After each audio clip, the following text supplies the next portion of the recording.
Hindi ko akalain na bigla kaming makarating ni Christian dito sa Dingalan, dito sa Matawe, sa Sitio Cabog. Abay marami kaming naalala nung pagdating namin dito.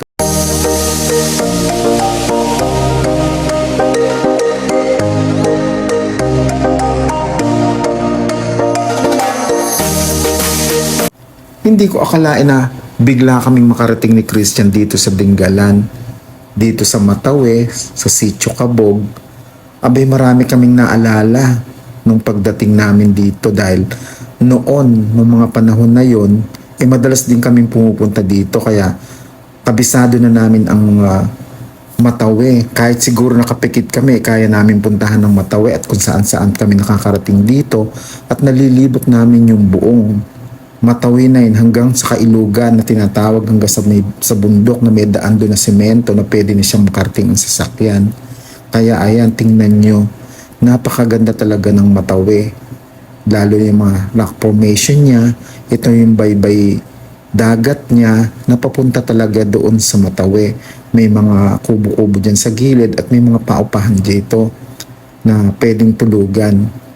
At tingnan nyo naman at talagang napakaganda ng Matawe, lalo nga kung low tide, kitang-kita ang rock formation.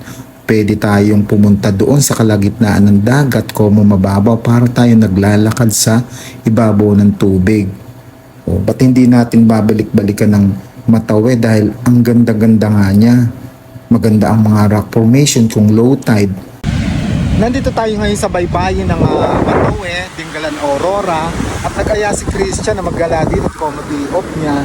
Kaya pinagbigyan naman natin siya. Kaya ayan, napunta tayo dito sa dagat na matagal na kami hindi napunta dito. Taon na rin halos kami magkasamang hindi napunta dito sa dagat ng Matawe, dito sa Dingalan Aurora. Kaya ayan pinasyalan namin dito yung aming asyenda dito para baka namin isna kami ng aming mga nililibutan dito. Kaya nandito kami sa baybay dagat at napakasarap ng pagmasdan ng alon ng dagat.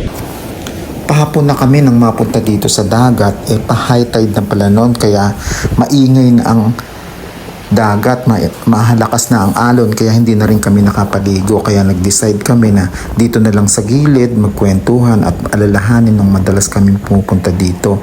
Kaya bukas na lang kami mag-swimming at tsaka pwede na mag-swimming noon at medyo tahimik na ang dagat. Kaya ayan, binaybay na lang namin ang dalampasigan hanggang sa sumapit na kaming dilimin dito. Kaya pasyalan din nyo ang Barangay Matawe nang ma-experience nyo yung ganito ka gandang dagat.